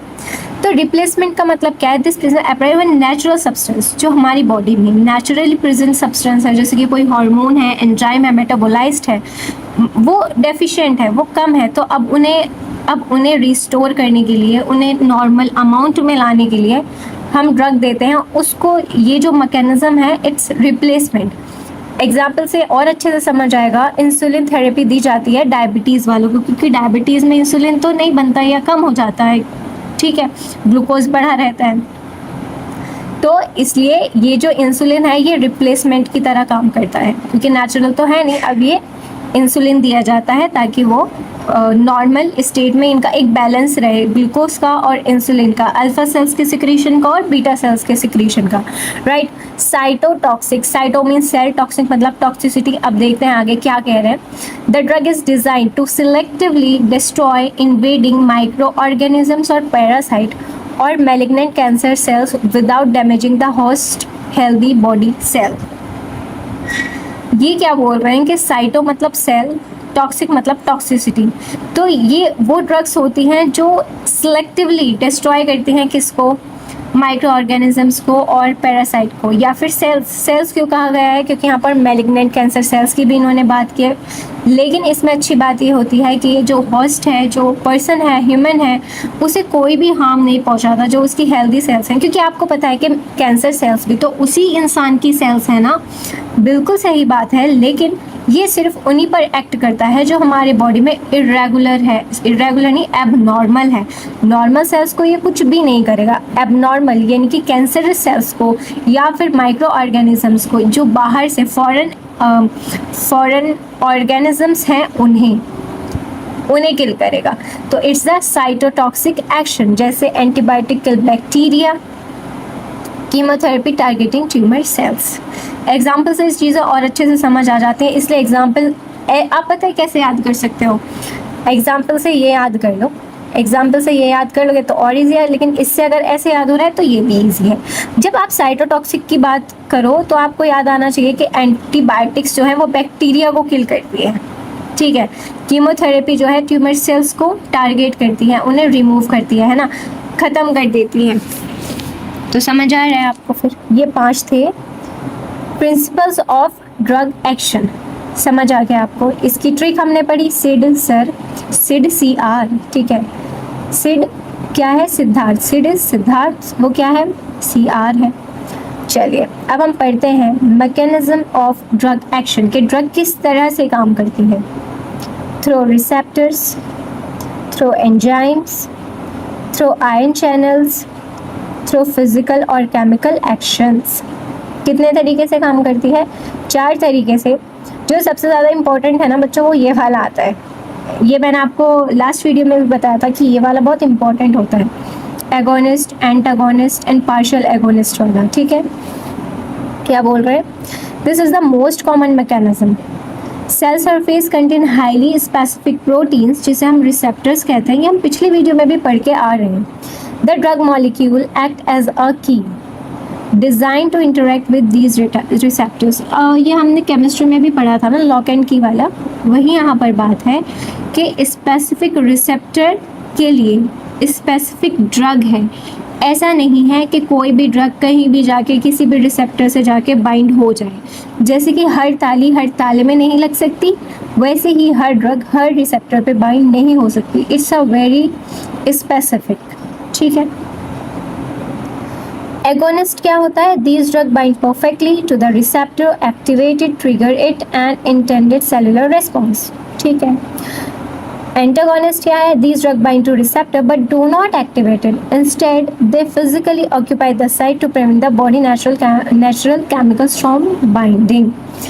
एगोनिस्ट में तो वो काम स्टिमुलेट कर रहा था, उसे चला रहा था काम को। एगोनिस्ट क्या करता है कि जहाँ पे ये लगा वहाँ पे किसी और को लगना था, ठीक है, तो ये वहाँ जाके लग गया, तो अब जिसको लगना था उसका काम नहीं हो पाएगा। तो इसका मतलब ये है कि ये ब्लॉक करता है दूसरे के काम को।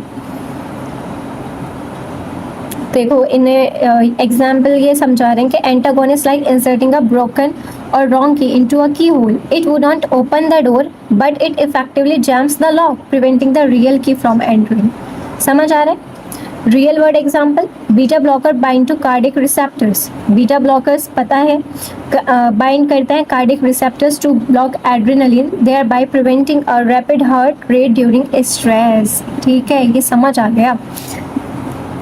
अब बात करते हैं थ्रू एंजाइम्स। एंजाइम्स के थ्रू कैसे काम होता है? एंजाइम आर नेचुरल कैटलिस्ट, ठीक है, that accelerate chemical reaction, chemistry में पढ़ के आ रहे हैं। Many drug produce their therapeutic effect by inhibiting shutting down specific enzymes to alter chemical synthesis pathway, ठीक है। For example aspirin inhibits cyclooxygenase COX enzyme, ठीक है। एस्पिरिन क्या करती है? कॉक्स को इनहिबिट करती है because the COX enzyme is responsible for synthesising chemical that trigger pain and inflammation. Important line है ये वाली।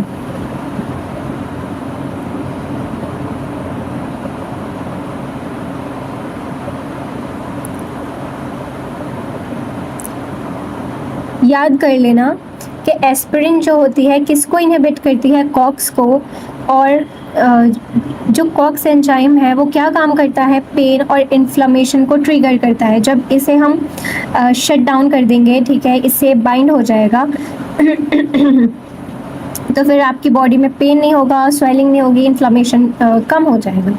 ये वाली लाइन आपके लिए इम्पॉर्टेंट है। थ्रू आयन चैनल्स की बात करते हैं, क्या इसका मैकेनिज्म है?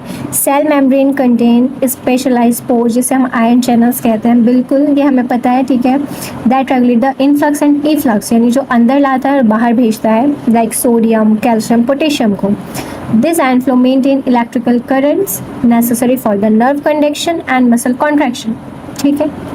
Drug can serve as gatekeeper, locking these channels open or closed to change the cell's electrical potential. Example के थ्रू समझते हैं। लोकल एनेस्थीसिया, जो डेंटिस्ट के द्वारा यूज़ किया जाता है, ब्लॉक सोडियम आयन चैनल्स। क्या ब्लॉक करेगा? सोडियम आयन चैनल को ब्लॉक कर देगा। अब जब सोडियम आयन चैनल ब्लॉक हो गया, इसका मतलब नर्व के लिए कौन सा सोडियम पोटेशियम पंप यूज होता है ना। This action prevent nerve from sending electrical pain signal up to brain producing temporary numbness. समझ आ गया, वेरी इजी। अब बात करते हैं थ्रू फिजिकल और chemical actions a small number of medication bypass protein receptors. क्या करती है? bypass protein receptors, enzymes and air channel completely operating instead through basic principle of physics or chemistry. Example देखो, antacid taken for heartburn are alkaline solutions. Acid, antacid क्या होता है? Acidity में लेते हैं ना। They work by directly neutralizing gastric hydro-HCl through a direct non-receptor chemical reaction. इसमें कोई केमिकल ऐसा नहीं होता, इसमें एक फिजिकल और केमिकल, मतलब हमने फिजिक्स केमिस्ट्री को यहाँ पे अप्लाई किया है। अब आपकी बॉडी में एसिडिटी है, एसिड बढ़ रहा है, तो हमने उसे क्या दे दिया? एल्केलाइन सॉल्यूशंस दे दिया, जो कि डायरेक्टली एक्ट करता है, उन दोनों को न्यूट्रलाइज करता है। So this is a physical और chemical actions, it's a mechanism. तो बहुत ईजी था ये, लेकिन बहुत इंपॉर्टेंट भी था। उम्मीद करती हूँ कि आपको ये सब समझ आ गया होगा। जो इंपॉर्टेंट है, ये वाला एग्जाम्पल इंपॉर्टेंट था, ये सब इंपॉर्टेंट तो है ही, लेकिन ये वाली चीज़ आप याद कर लेना, कॉक्स वाली, कि कॉक्स क्या करता है? पेन और इन्फ्लामेशन करता है। एस्पिरिन इस सबको ब्लॉक कर देता है और फिर इससे पेन और स्वेलिंग नहीं होती है। इसकी ट्रिक है एसिड CR। ठीक है, अगर आपको ये वाले नोट्स चाहिए तो हमारे टेलीग्राम चैनल पर जाकर आप इन्हें डाउनलोड कर सकते हो।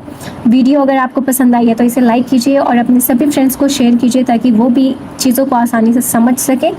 और चैनल को सब्सक्राइब कीजिए ताकि आप आगे की और भी वीडियोज़ मिस ना कर पाएँ। Thank you so much.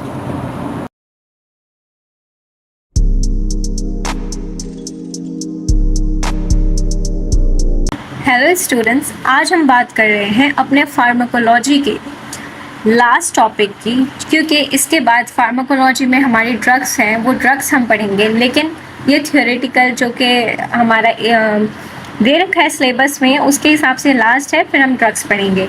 तो ये लास्ट है और बहुत ही ज़्यादा इम्पॉर्टेंट भी है। इससे जो PYQ आया है वो भी मैं आपको बताऊँगी कि क्या आया था, और वो सब इम्पॉर्टेंट पॉइंट्स मैंने बायो अवेलेबिलिटी के कवर किए हैं जो एग्ज़ाम में पूछे जा सकते हैं। सबसे पहले देखते हैं कि बायो अवेलेबिलिटी की डेफिनेशन क्या है, ये आखिर होता क्या है।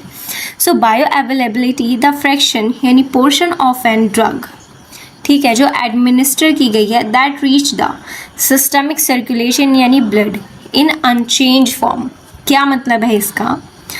कि हमने मान लीजिए 100 mg की दवाई ली है और उसमें से 80% ब्लड में दवाई पहुंची है, उसका ये मतलब है एक्टिव फॉर्म में पहुंची है, ठीक है, जो काम करेगी। तो उसका क्या मतलब है कि 20% जो दवाई थी वो ख़राब हो गई थी, तो हम ये डोज इसी हिसाब से सेट करते हैं कि 100 mg में से 80 mg ही बॉडी में यूटिलाइज होगी, काम की है, बाकी 20% नहीं है, ठीक है, वो लूज़ कर जाती है, वो लॉस हो जाता है उसका। तो वो बायो अवेलेबिलिटी ही वो फ्रैक्शन है जो कि ब्लड में पहुंचती है एक्टिव फॉर्म में। तो इसका सिंपल वर्ड्स में हम इसे कह सकते हैं कि कितनी, जो हमने जितनी दी थी टोटल, उसमें से कितनी ब्लड में पहुंची है। तो इस चीज़ का मतलब ही बायो अवेलेबिलिटी है।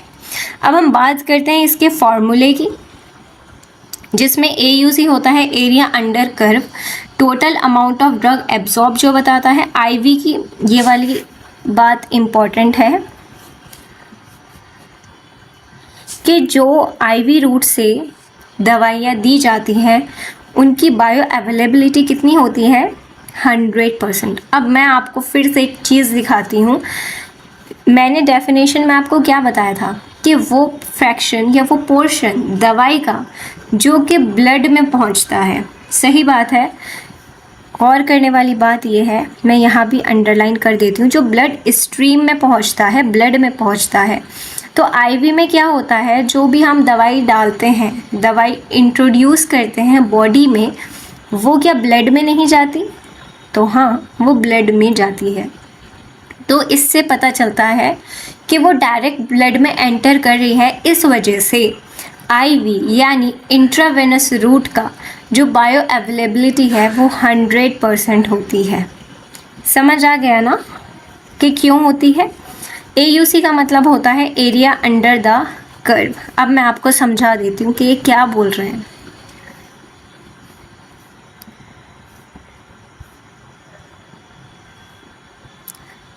तो बायो अवेलेबिलिटी, अच्छा पहले एक चीज़ और देख लो, टाइप्स ऑफ बायो अवेलेबिलिटी क्या होता है, कितने टाइप्स इसके होते हैं, फिर हम फिर इसके बाद हम ग्राफ ही पढ़ेंगे, ठीक है। टाइप्स ऑफ बायो अवेलेबिलिटी कितने टाइप्स की होती हैं, एक होती है एब्सोल्यूट, एक होती है रिलेटिव। एब्सोल्यूट का क्या मतलब है बच्चों, कंपेयर विद आईवी रूट्स, यानी हमें पता है आईवी रूट क्या है 100% बायो अवेलेबिलिटी शो करता है। तो उसके कंपैरिजन में हम किसको करते हैं, आईवी को, IM को, ठीक है, और ओरल रूट को, ठीक है, रेक्टल रूट को। तो ये सारे क्या होते हैं इसके कंपैरिजन में, जब हम आईवी रूट के कंपैरिजन में बायो अवेलेबिलिटी को चेक करते हैं तो वो कहलाता है absolute bio availability compare with IV route, ठीक है, जो कि 100% होता है।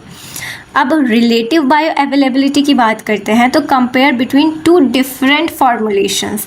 रिलेटिव का क्या है, मान लो कि आपकी एक दवाई है जो कि 2 फॉर्म्स में अवेलेबल है, एक टैबलेट है उसकी और एक सिरप है। जैसे इसका बेस्ट एग्जांपल मैं आपको बता दूँ तो क्योंकि मैं इससे रिलेट कर सकती हूँ, I am a iron deficient girl, so मैं आयरन की टैबलेट्स भी खा सकती हूँ और आयरन सिरप भी ले सकती हूँ। तो उन दोनों का अगर मैं रिलेट करूँ कि कौन से किसकी बायो अवेलेबिलिटी ज़्यादा है, तो इस कंपैरिजन को हम कहेंगे रिलेटिव बायो अवेलेबिलिटी, क्योंकि ये दोनों आपस में ही आयरन आयरन कंपेयर कर रहे हैं डिफरेंट फॉर्मुलेशन से, तो ये होता है रिलेटिव। और अगर हम IV रूट से कंपेयर करते हैं किसी और का तो वो होता है एब्सोल्यूट बायो अवेलेबिलिटी, ठीक है। चलो अब आते हैं हम बायो अवेलेबिलिटी के ग्राफ पे। तो बायो अवेलेबिलिटी क्या है, जो कि मैंने आपको बता दिया है कि सर्कुलेशन में एक्टिव फॉर्म में जो पहुंचता है वो फ्रैक्शन बायो अवेलेबिलिटी कहलाता है। एक्स एक्सिस पे इन्होंने दिया है टाइम, वाई एक्सिस पे इन्होंने दिया है प्लाज्मा ड्रग कंसंट्रेशन, यानी जो दवाई की कंसंट्रेशन है वो क्या है, ठीक है, प्लाज्मा में, यानी ब्लड मान लो, इतना झंझट नहीं करनी है, ठीक है। यहाँ पे है ड्रग कंसंट्रेशन, यहाँ पर है टाइम। वक्त के साथ साथ ड्रग की कंसंट्रेशन किस तरह से चेंज होती है तो आपको पता ही है, बताने की ज़रूरत नहीं है। वो धीरे धीरे धीरे धीरे एक मैक्सिमम लेवल पर पहुँच जाएगी जहाँ पर उसकी कंसंट्रेशन मैक्सिमम हो जाएगी, उसके बाद वो धीरे धीरे धीरे धीरे कम हो जाएगी और बिल्कुल ख़त्म हो जाएगी। ये वाला ग्राफ इसी तरह से होगा। तो इसमें AUC क्या होता है, एरिया अंडर द कर्व, जो कि क्या बताता है, ये याद करना इम्पॉर्टेंट है, total amount of drug absorb बताता है कि टोटल अमाउंट ऑफ ड्रग कितनी थी जो कि एब्जॉर्ब हुई है, ठीक है। अब दूसरी बात, larger AUC higher bioavailability, इसमें कोई शक वाली बात है ही नहीं, जितना ज़्यादा एरिया अंडर द कर्व ज़्यादा होगा बायो अवेलेबिलिटी भी उतनी ही ज़्यादा होगी। स्मॉलर होगा तो बायो अवेलेबिलिटी उसकी कम होगी, सही बात है। बायो अवेलेबिलिटी का फॉर्मूला क्या होता है, AUC यानी ओरल का अपॉन IV का इंटू 100, इट्स अ फॉर्मूला, बस इसे याद कर लेना। मैं यहाँ पर टिक लगा दूँ तो आपको कोई दिक्कत नहीं होगी, इसको याद करना है, ठीक है। अब आपको ये कन्फ्यूज़न हो सकता है कि ओरल ऊपर आएगा या IV ऊपर आएगा, है ना, कि कौन सा ऊपर आएगा कौन सा नीचे आएगा, ये कन्फ्यूज़न थोड़ा सा हो सकता है। तो इंटू 100 ऊपर आता है, ये तो आपको पता ही है, कोई भी फार्मूला है, जैसे परसेंटेज का फार्मूला है, बहुत सारे फार्मूले ऐसे होते हैं जिसमें 100 ऊपर ही मल्टीप्लाई करता है। तो क्योंकि ये 0 है, O की तरह दिखता है, तो इसीलिए ओरल ऊपर आएगा, IV नीचे आएगा। मुझे लगता है आप ज़िंदगी भर अब इस चीज़ को नहीं भूलोगे। Cmax क्या है, maximum plasma drug concentration. Tmax क्या है कि वो कितने टाइम में पहुंची है, 4 घंटे, ठीक है। AUC क्या है, एरिया अंडर द कर्व। अब यहाँ पर इन्होंने वही बात बोली है कि IV रूट में 100% बायो अवेलेबिलिटी होती है, as there is no loss of drug before reaching systemic circulation, क्योंकि वो डायरेक्ट ही ब्लड स्ट्रीम में पहुँच रहा है, तो फिर लॉस का तो कोई मतलब होता ही नहीं है। आई थिंक ये चीज़ आपको बहुत अच्छे से समझ आ गई होगी, आप इसे याद कर लीजिएगा। इसका फॉर्मूला क्या है, ओरल ऊपर आएगा, कैसे, क्योंकि ये 0 है तो ओ के मानंद है और ओ से ओरल ऊपर आ जाएगा। जितना ज़्यादा एरिया कवर होगा उतनी ही ज़्यादा बायो अवेलेबिलिटी होती है। चलिए अब हम बात करेंगे इम्पॉर्टेंस ऑफ बायो अवेलेबिलिटी क्या है। डिटरमाइन डोज रिक्वायर, कि कितना डोज की ज़रूरत हमें है। ड्रग डिज़ाइन, ठीक है। थेरेप्यूटिक इफेक्टिवनेस, यानी जो हमें इफ़ेक्ट चाहिए वो इफ़ेक्ट हमें मिलता है। टॉक्सिसिटी से हम बच जाते हैं और जेनेटिक ड्रग कंपैरिजन हम कर सकते हैं। अब देखते हैं जिससे PYQ आता है। ये इतनी इंपॉर्टेंट चीज़ें नहीं होती क्योंकि बेसिक चीज़ें हैं, सबको पता होती हैं। जो नहीं पता होती है that is factor affecting bio availability. इससे क्वेश्चन आया था 2025 वाले एग्ज़ाम में। तो चलिए इसे हम बहुत अच्छे से एक बार फिर से देखते हैं, क्योंकि जब एक बार क्वेश्चन आ चुका है तो नेक्स्ट टाइम भी आने की संभावना रहती है, राइट। चलिए तो सबसे पहले फार्मास्यूटिकल फैक्टर्स यानी ड्रग रिलेटेड फैक्टर्स हम देखेंगे। सबसे पहले डोजेज फॉर्म्स, किसकी बायो अवेलेबिलिटी ज़्यादा होती है, लिक्विड की, फिर कैप्सूल की, और सबसे कम होती है टैबलेट की, ठीक है। सबसे ज़्यादा किसकी होती है, लिक्विड की, फिर कैप्सूल की, और फिर सबसे कम टैबलेट की होती है। पार्टिकल साइज़ की बात करें तो स्मॉलर साइज़, जितना छोटा साइज़ होगा उतना ही अच्छा उसका एब्जॉर्प्शन होगा, क्योंकि स्मॉल साइज़ तो more surface area and better will be the absorption, ठीक है। सॉल्युबिलिटी की बात करें, जितना ज़्यादा सॉल्युबल ड्रग होगी उतनी ही ज़्यादा उसकी बायो अवेलेबिलिटी होगी। So these are the very basic things. Drug stability की बात करें, degradation in stomach acid reduce availability. देखो डिग्रेडेशन होता है ना, क्योंकि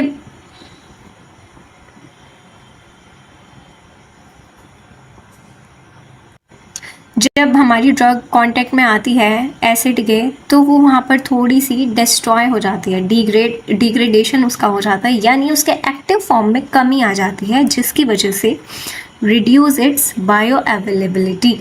समझ आ रहा है। अब हम बात करते हैं फिजियोलॉजिकल फैक्टर्स की, यानी बॉडी रिलेटेड फैक्टर्स की। एज की बात करें तो Elder and infants have different metabolism rates. GI का pH affect how well a drug dissolve, ठीक है। pH पे डिपेंड करता है कि किस तरह से हमारी ड्रग डिजॉल्व होगी। गैस्ट्रिक एम्प्टिंग, फास्टर एम्प्टी तो यूजुअली फास्टर एब्सॉर्प्शन। तो जितना ज़्यादा पेट जल्दी खाली होता है, जितना ज़्यादा जिसका डाइजेशन फास्ट होता है, उतनी ही जल्दी उसका एब्जॉर्प्शन भी फास्ट होता है। ब्लड फ्लो, जिसका ज़्यादा ब्लड फ्लो होगा उसका बेटर एब्जॉर्प्शन हो जाएगा, ठीक है। इसके बाद आता है हमारा थर्ड, फार्माकोकाइनेटिक फैक्टर, जिसमें फर्स्ट पास मेटाबॉलिज्म। लीवर जो है, जब हमारी दवाई है वो लीवर में मेटाबॉलिज्म करने जाती है तो लीवर उसे थोड़ा सा मेटाबोलाइज कर देता है, उसका जो एक्टिव फॉर्म है वो थोड़ा डिग्रेड हो जाती है, जिसकी वजह से उसका जो बायो अवेलेबिलिटी है वो कम हो जाती है। एब्जॉर्प्शन की बात करें तो depends on how it cross membrane. जैसे बात की लिपिड सॉल्युबल है तो इजी उसकी जो अवेलेबिलिटी है वो ज़्यादा हो जाएगी। मेटाबॉलिज्म की बात करें तो overall drug breakdown in the body पर डिपेंड करता है कि उस पर्सन का मेटाबॉलिज्म किस तरह का है। First pass effect very important, the drug is metabolise in liver before reaching circulation, जिसकी वजह से बायो अवेलेबिलिटी कम हो जाती है। इंपॉर्टेंट पॉइंट है, याद कर लेंगे। रूट्स ऑफ बायो अवेलेबिलिटी की बात करते हैं। इंट्रावेनस 100% है, IM की भी हाई होती है, सबक्यूटेनियस की मॉडरेट होती है, ओरल की लो होती है। बिकॉज अभी बता के आए हैं ना कि फर्स्ट पास मेटाबॉलिज्म की वजह से लीवर में जब वो डिग्रेड होता है, इस वजह से आपकी ओरल की बायो अवेलेबिलिटी कम हो जाती है, या फिर वो डिपेंड करता है, ठीक है। दवाइयों के ऊपर भी ये सारी चीज़ें डिपेंड करती हैं, लेकिन आप लोड लिख दो या वेरिएबल, दोनों बातें सही हैं। सबलिंगुअल की वेरी हाई, ये वाली चीज़ ना बहुत इम्पॉर्टेंट है। इसको याद करने के लिए मैं आपको एक एग्जांपल से समझाऊंगी। देखो जो भी हार्ट डिसीज़ होते हैं उसकी जो मेडिसिन होती हैं वो हम सबलिंगुअल लेते हैं। सबलिंगुअल की बायो अवेलेबिलिटी बहुत ज़्यादा है और सबसे बड़ी बात है कि लीवर को बाईपास करती है। तो उसके एक्शन में देरी नहीं होती है, एकदम एक्शन करता है। हार्ट अटैक, मायोकार्डियल इन्फेक्शन, ठीक है, और CAD, इन सारी डिजीज़ में जो ड्रग्स ली जाती हैं पेशेंट के सर्वाइवल के लिए, ठीक है, वो लाइफ सेविंग ड्रग्स होती हैं। तो वो बाईपास कर देती हैं फर्स्ट पास मेटाबॉलिज्म को, जिसकी वजह से उसका एब्जॉर्प्शन वो ब्लड में एकदम आती है और एकदम अपना एक्शन करती है, जैसे कि वैसोडाइलेशन, ठीक है। Like in CAD, coronary artery disease में मान लो किसी का ब्लॉकेज हो जाता है और जब वो एकदम अपना सबलिंगुअल दवाई लेते हैं तो वो एकदम ब्लड को, वेसल्स को, ब्लड में पहुंचकर एकदम से वेसल्स को डायलेट कर देती है, जिससे हमारा जो पेशेंट है वो इतने टाइम तक उसकी बॉडी मतलब उसकी बॉडी इस तरह से हो जाती है कि वो एटलीस्ट हॉस्पिटल तो जा पाए, और बाकी फिर तो डॉक्टर संभाल लेते हैं। वो एक लाइफ सेविंग है कि आप हॉस्पिटल, आपको वो हॉस्पिटल तक पहुंचने का टाइम देती है, ठीक है। ओरल की बात कर ली, सबक्यूटेनियस की मॉडरेट होती है, IM की हाई होती है। इसके बाद ग्राफ हमने देख लिया जिसमें लार्ज AUC है, उसकी बायो अवेलेबिलिटी ज़्यादा है। अब हम बात करेंगे बायो इक्विवेलेंस की, ठीक है, जिसको ये पता है मैं इस वीडियो को आज रिकॉर्ड कर रही हूँ रात के 1:40 पे, क्योंकि मैं दिन में रिकॉर्ड करती हूँ। आज मैं अभी तक सो नहीं पाई हूँ और मेरी फ्रेंड मेरे पास थी एक्चुअली, जो मेरे पड़ोस वाले रूम में रहती है, वो आज मेरे से बात कर रही थी, तो वक्त का पता ही नहीं चला। फिर मेरी एक और फ्रेंड आई थी मिलने, तो आज तो पूरी शाम ऐसे ही गुजर गई और मेरा ये छोटा सा पार्ट वीडियो का रह गया। और मुझे इतनी फिक्र रहती है ना कि वीडियो आज अपलोड नहीं हुई है। वैसे तो आज एक वीडियो अपलोड कर दी थी मैंने, लेकिन ये वीडियो इतनी सी रह गई है। चलो अब इसे रात को ही पूरा कर लेते हैं। तो बायो इक्विवेलेंस क्या होता है? जब दो ड्रग प्रोडक्ट्स, मान लो एक ब्रांड नेम वाली है और एक जेनेरिक है। आपको पता है ना, एक ब्रांडेड मेडिसिन होती है और एक generic. If they show the same bio availability and the same effect, तो इसे कहते हैं बायो इक्विवेलेंस, यानी दोनों इक्वल है। जेनेरिक ड्रग इसकी बायो इक्विवेलेंस जो होता है, इसे यूज़ क्यों किया जाता है? आप सोचिए कि इक्वलिटी की ज़रूरत हमें कहाँ पड़ती है जब एक ब्रांडेड है और एक जेनेरिक है। जेनेरिक क्योंकि सस्ती है, तो ये इंश्योर करना कि जो जेनेरिक मेडिसिन है वो भी उसी की तरह काम करे जैसे कि हमारी ब्रांडेड करती है। ऐसा नहीं है कि जेनेरिक है तो उसमें कोई एक्टिव प्रिंसिपल इतना ज़्यादा अच्छा नहीं है, इतने अच्छे से वो काम नहीं कर पा रही है। No, it's not like that. If it is even generic, उसे काम भी वैसे ही करना चाहिए, उसका एक्टिव प्रिंसिपल भी वैसा ही होना चाहिए और उसका थेरेप्यूटिक इफेक्ट भी सेम होना चाहिए। तो किसके लिए यूज़ किया जाता है कि जेनेरिक ड्रग को अप्रूव किया जाएगा या नहीं? तो उसमें देखा जाता है कि इनकी बायो अवेलेबिलिटी कितनी है, सेम इफेक्ट दे रहे हैं दोनों, तो वो हो जाएगा कि ये इक्वल है और जेनेरिक को अब जो मार्केट में लाया जा सकता है। It's okay, it's safe, ensuring therapeutic equivalence, यानी थेरेप्यूटिक इफेक्ट भी वो अच्छा दे रहा है, सेम एज ब्रांडेड। ठीक है, तो ये इसलिए था। इसका क्लिनिकल सिग्निफिकेंस क्या होता है? डोज एडजस्टमेंट बायो अवेलेबिलिटी के हिसाब से ओरल ड्रग थेरेपी के लिए ज़रूरी होता है। ड्रग फेलियर और टॉक्सिसिटी को प्रिवेंट करता है जब हमें उसकी बायो अवेलेबिलिटी पता होती है। Guide the selection of the, अब अगर हमें बहुत जल्दी काम करना है, बायो अवेलेबिलिटी भी ज़्यादा चाहिए, तो हम IV को प्रीफर करेंगे। और अगर ठीक है, हमारे पास बहुत टाइम है और हमें इतनी भी ज़रूरत नहीं है, तो हम ओरल दे देंगे, राइट। तो ये सिलेक्शन करता है। और बाकी बायो अवेलेबल ड्रग का आपने एडमिनिस्ट्रेशन किया, उसका एब्जॉर्प्शन हुआ, फिर वो फर्स्ट पास मेटाबॉलिज्म में गया, फिर सिस्टमिक सर्कुलेशन में आया, फिर उसकी बायो अवेलेबिलिटी आती है जब वो ब्लड में आ जाता है। बच्चों, ये वाला ग्राफ याद रखना इम्पॉर्टेंट है कि IV रूट का और ओरल जो रूट है उसके ग्राफ में क्या चेंज आता है। देखो, ये एग्ज़ाम में आपसे MCQ में बहुत इजीली पूछ सकता है कि ग्राफ किस टाइप का है, या फिर ग्राफ बना के ही दे दे कि IV का बताओ और I पर ओरल, ठीक है, ओरल वाले का बताओ।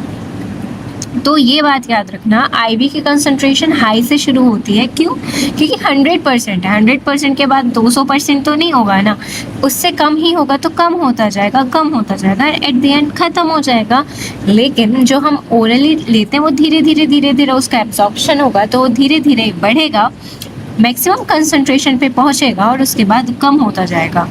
ठीक है, ये बात मुझे आपको बतानी थी, ये थोड़ा एंड में मुझे याद आया कि ये वाला ग्राफ भी नोट्स में ऐड होना चाहिए, इट्स वेरी इंपॉर्टेंट। तो कंक्लूजन यही निकला कि आईबी की तो 100% होती है, ओरल में 100 से कम ही रहती है। ठीक है, और सब बात तो हम कर चुके हैं ना प्यारे बच्चों। तो ठीक है, बायोअवेलेबिलिटी इज अ की कॉन्सेप्ट ऑफ फार्माकोकाइनेटिक्स एंड ठीक है, ये आप एक बार देख लीजिएगा, ये हो गया। बाकी मैंने आपको सब बता दिया है। तो अगर आपको इसके नोट्स चाहिए तो हमारे टेलीग्राम चैनल रॉयल आयुर्वेद से आप इसे डाउनलोड कर सकते हैं। अगर वीडियो आपको अच्छी लगी है तो इसे लाइक कीजिए और अपने सभी फ्रेंड्स तक शेयर कीजिए और चैनल को सब्सक्राइब करना ना भूलें। Thank you so much for watching.